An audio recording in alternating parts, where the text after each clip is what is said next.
Ciao a tutti pirati, oggi andremo a vedere come funziona la gilda e come andarla a creare. Quindi iniziamo subito con le spiegazioni.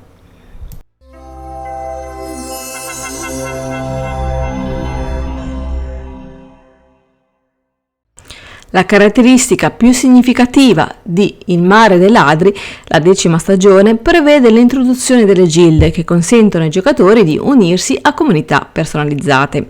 Questo sistema innovativo si basa sul precedente aggiornamento del capitano, consentendo ai giocatori di condividere la progressione del gioco e vincere ricompense collaborative. Ogni membro della gilda può contribuire ad aumentare la reputazione complessiva della gilda e sbloccare così nuovi premi. Tuttavia, capire come funzionano le gilde e il mare dei ladri è essenziale. Quindi ora vedremo nel dettaglio come andare a creare la nostra gilda. Come prima cosa dobbiamo andare ad acquistare una nave di gilda. Allora facciamo così e quindi vediamo che lo sloop che da 1 a 2 posti costa 250.000 monete, invece il brigantino 375.000 monete e infine il galeone costa ben 500.000 monete. Questa nave che andremo ad acquistare poi possiamo decidere se metterla a disposizione della nostra gilda, ma vedremo il tutto mano a mano che andremo a creare la nostra bellissima gilda. Allora a questo punto, una volta acquistato, io in questo caso ho preso lo sloop, andremo a segnare il nome al nostro sloop. Quindi possiamo decidere un qualsiasi nome, ovviamente stando ai requisiti che ci sono scritti qui a destra. Allora io in realtà non sapevo che nome dargli, gli ho dato lo stesso nome della mia gilda, i diavoli dei mari. Adesso aspettiamo la conferma dell'acquisto. Allora, acquisto completato, perfetto. Quindi a questo punto continuiamo perché dobbiamo andare a vedere alcune cose. Allora, vedete che qui abbiamo il tasto ripristina, rinomina nave e smantella. Allora, se andiamo a smantellare la nave, ovviamente tutto quello che avremmo fatto, i progressi andranno cancellati. Ripristina invece riporta la tua nave in condizioni perfette per un certo costo. E infine abbiamo i traguardi: oro ottenuto, tesori venduti ai cacciatori.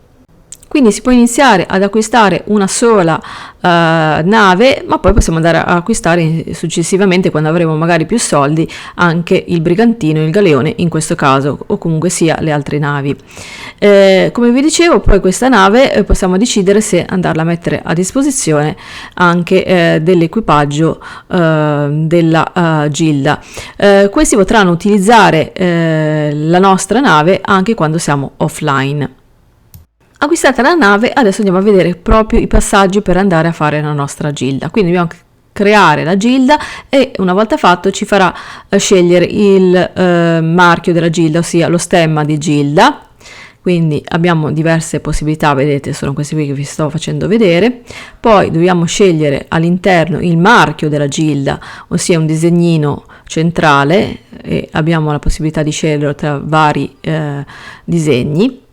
E poi andremo a scegliere il colore della gilda, il nome della gilda e anche il motto, e alla fine poi andremo a confermare il tutto. Quindi io qua ho scelto lo stemma, il marchio, e ora sto scegliendo il colore. Vedete che va a cambiare i colori, sono questi qui che avete di base, ma direi che scelgo questo qui sul verde acqua, che mi ricorda un po' tutto il discorso del mare. Ora dobbiamo andare a mettere un nome, quindi io la chiamerò, come avevo detto prima, diavoli dei mari. Ecco, allora va benissimo, perfetto. Quindi andiamo a confermare il tutto. Quindi anche il nome della gilda è stato accettato, ottimo. Ora l'ultima cosa che non ancora avevo fatto era quello di andare a scegliere il motto della gilda, e ne abbiamo di diversi tipi. Possiamo scegliere quello che più ci addice o ci piace. Una volta fatto questo andremo avanti. Dunque il motto l'ho scelto, la compagnia è il nostro tesoro, quindi una volta fatto confermiamo il tutto, e quindi adesso possiamo scegliere se affidare la nostra nave che abbiamo appena acquistato, metterla a disposizione di tutta la gilda come abbiamo detto finora.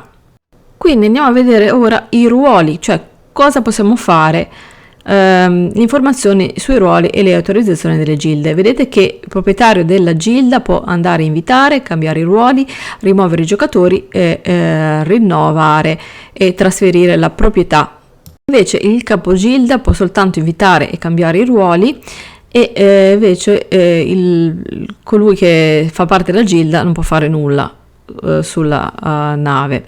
Quindi penso che per il proprietario della gilda intenda il proprietario della barca, insomma, della nave.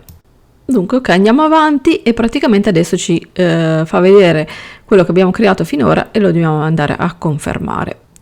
E a questo punto sarà creata anche la nostra bellissima gilda. Una gilda prospera. Tu e la tua gilda guadagnerete reputazione condivisa vendendo tesori e ottenendo fedeltà. Ogni 100 livelli di reputazione guadagnerai una distinzione. Man mano che ottieni distinzioni più elevate, lo stemma e la targa della tua gilda verranno migliorati. A ogni livello di distinzione sono disponibili anche onorificenze personali da sbloccare. Queste onorificenze consentono di ottenere ricompense uniche che potrai tenerti anche se lasci la gilda. Una volta che abbiamo fatto tutte queste operazioni, possiamo andare qui a fare salpa con, in questo caso io lo sloop, ossia la nostra nave che abbiamo appena acquistato, o la nave di gilda. Allora, vedete che qui abbiamo la possibilità di scegliere tra una ciurma aperta, una ciurma della gilda e una ciurma chiusa. Allora, adesso io andrò a fare quella chiusa e quindi a questo punto potremo andare a invitare, se vogliamo, qualcuno. In questa ciurma chiusa potranno entrare soltanto le persone della nostra lista amici, e quindi vabbè, poi funzionerà normalmente come andare a utilizzare un normale sloop. Tu e i membri della tua gilda potete far salire di livello la vostra gilda, svolgendo attività generali in Sea of Thieves. Quando raggiungi il livello di reputazione 100, la tua gilda guadagnerà una distinzione. Ogni distinzione migliorerà il tuo stemma e la tua targa della gilda e tutti potranno vederli. Puoi accedere allo stato di emissario della gilda con il livello di reputazione 15. Man mano che la tua gilda avanza, puoi quindi guadagnare molte ricompense condivise, come per esempio l'abbigliamento di ruolo della nave. Ti consente di intraprendere il ruolo di navigatore, cuoco, timoniere o cannoniere, ma ricorda, alcuni di questi premi che guadagni all'interno della gilda sono accessibili solo finché rimarrai all'interno della gilda stessa. Gli emissari della gilda funzionano in modo più simile agli emissari delle compagnie commerciali di Sea of Thieves. Devi votare presso la tenda sovrana sull'avamposto per issare la bandiera degli emissari. Guadagnerai più ricompense vendendo tesori ai sovrani e aumentando la reputazione della gilda. Le azioni concorrenti faranno salire di livello la tua bandiera dell'emissario fino al livello 5. Una volta raggiunto il livello 5 dell'emissario, verrai contrassegnato sulla mappa in modo che tutti possano vederti. Inoltre gli emissari ti consentono di guadagnare ricompense uniche come nuovi titoli, ornamenti decorativi e magici dipinti dal vivo. Unirsi a una gilda nel mare dei ladri ha davvero molti vantaggi, allo stesso tempo presentano anche alcuni svantaggi.